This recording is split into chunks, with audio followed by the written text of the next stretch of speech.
9명인 사망자가 발생한 서울시청역 사고의 가해 차량에 최근 6년간 6번의 사고 기록이 있는 것으로 확인됐습니다. 보험개발원 카히스토리 내역에 따르면 사고 당시 운전자 차모 씨가 몬 차량은 지난 2018년부터 2021년까지 모두 6번의 교통사고를 기록했습니다. 해당 차량은 2018년 9월 첫 사고가 났고 이듬해인 2019년 2월에 한 차례, 2020년 1월에 두 차례, 1년 뒤인 2021년 11월과 12월 각각 사고가 발생했습니다. 다만 2022년 이후에는 사고 기록이 없는 것으로 나타났습니다. 2018년 이후 차 씨의 차량 수리비는 약 580만 원으로 조회됐고 상대 차량 피해는 13회 있었으며 수리비는 약 668만 원으로 나타났습니다. 해당 차량의 소유주는 차 씨의 아내지만 부부가 이 차량을 함께 사용한 것으로 알려져 과거 6번의 사고 당시 운전자가 누군지는 확인되지 않았습니다.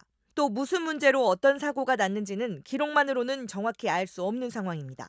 차 씨는 1974년 버스 면허를 취득해 40년가량 버스 기사로 일한 것으로 알려졌으며 지난해 2월 경기도 안산의 한 버스 회사에 입사해 사고 전날까지 20인승 시내버스를 운전했습니다.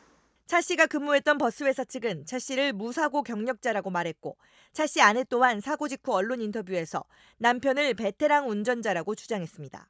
앞서 차 씨는 지난 1일 밤 9시 27분쯤 서울시청역 인근 교차로에서 역주행 사고를 내 보행자 9명이 숨졌고 7명이 다쳤습니다. 경찰은 차 씨를 교통사고 처리 특례법 업무상 과실치사상 혐의로 입건했습니다. 차 씨는 그제 병상에서 처음 진행한 경찰 조사에서 사고 당시 브레이크가 딱딱했다며 급발진이 원인이라는 기존 주장을 고수했습니다. 또 차 안에서 부부싸움을 하다 사고가 났다는 소문도 전혀 사실이 아니라고 일축했습니다. 전문가들 사이에서도 사고 원인을 두고 논란이 벌어지는 가운데 국과수 조사에도 적지 않은 시간이 걸릴 것으로 보입니다. 피해자 차모 씨는 사고 직후 서울대병원으로 이송돼 갈비뼈 골절 등을 치료받고 있습니다. 경찰은 차 씨가 간단한 진술은 가능하다는 의료진 판단이 나오자 사고 사흘 만인 오늘 오후 병실을 찾았습니다. 2시간가량 변호인 입회하에 진행된 조사에서 차 씨는 급발진 사고라고 거듭 주장했습니다. 사고 당시 브레이크를 밟았으나 딱딱했다는 겁니다. 하지만 차 씨 주장은 어제 한 언론과의 인터뷰에서 동승했던 아내가 한 설명과 다소 차이가 납니다. 아내 김 씨는 병원에서 남편에게 왜 그렇게 역주행을 했냐고 물었는데 차 씨가 밟을수록 가속이 돼서라고 답했다고 전한 겁니다. 브레이크가 제대로 작동하지 않다는 건 같지만 구체적인 묘사가 다른 겁니다. 피해자가 급발진했다는 주장도 여전히 똑같았을까요? 혹시 운전 부주의 시인했나요? 경찰은 차 씨의 상태가 아직 회복되지 않은 만큼 본격적인 신문보다 사고 전후 상황에 대한 진술만 들은 걸로 전해졌습니다. 또 차 씨 신병 확보를 위해 체포영장도 신청했지만 법원은 필요성을 단정하기 어렵다며 기각했습니다. 사고 원인 규명을 위한 증거 분석도 본격화되고 있습니다. 국립과학수사연구원은 3D 스캐너 등을 이용해 사고 현장에 대한 현장 감식을 벌였고 사고 기록 장치 EDR 조사도 마무리 단계인 걸로 전해졌습니다. 경찰은 이를 토대로 조만간 차 씨에 대한 재조사에 나설 계획입니다. 한편 사고 현장에 마련된 추모 공간에 피해자들을 조롱하는 쪽지가 놓인 사실이 알려지면서 경찰이 작성자를 추적하고 나섰습니다. 또 온라인상에 유포된 피해자 조롱글 역시 형법상 모욕죄와 사자 명예훼손죄 등에 의해 처벌될 수 있다며 이러한 게시글을 반복 유포 게시하는 행위 등이 확인되면 수사에 착수할 것이라고 경고했습니다. MBC 뉴스 이진입니다. 서울시청역 역주행 참사를 두고 가해 차량 운전자가 급발진을 주장하고 있고 경찰은 운전자 과실 가능성에 무게를 두는 것으로 알려진 가운데 전문가들 사이에서도 의견이 엇갈리고 있습니다.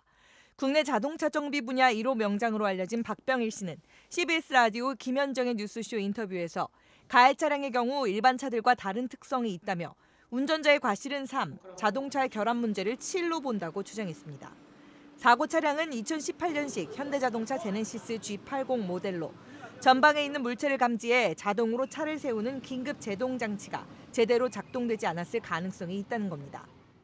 만약에 운전을 잘못했다 하더라도 긴급 제동 장치가 작동됐으면 저렇게 사고까지 안 날 수 있는 차인데 났다는 거죠. 온도, 습도, 진동, 열 어떤 상황에 따라 어떤 때는 됐다, 어떤 때는 안 됐다 하는 현상이 가끔 있기 때문에 전자 시스템 믿을 수가 없는 거예요.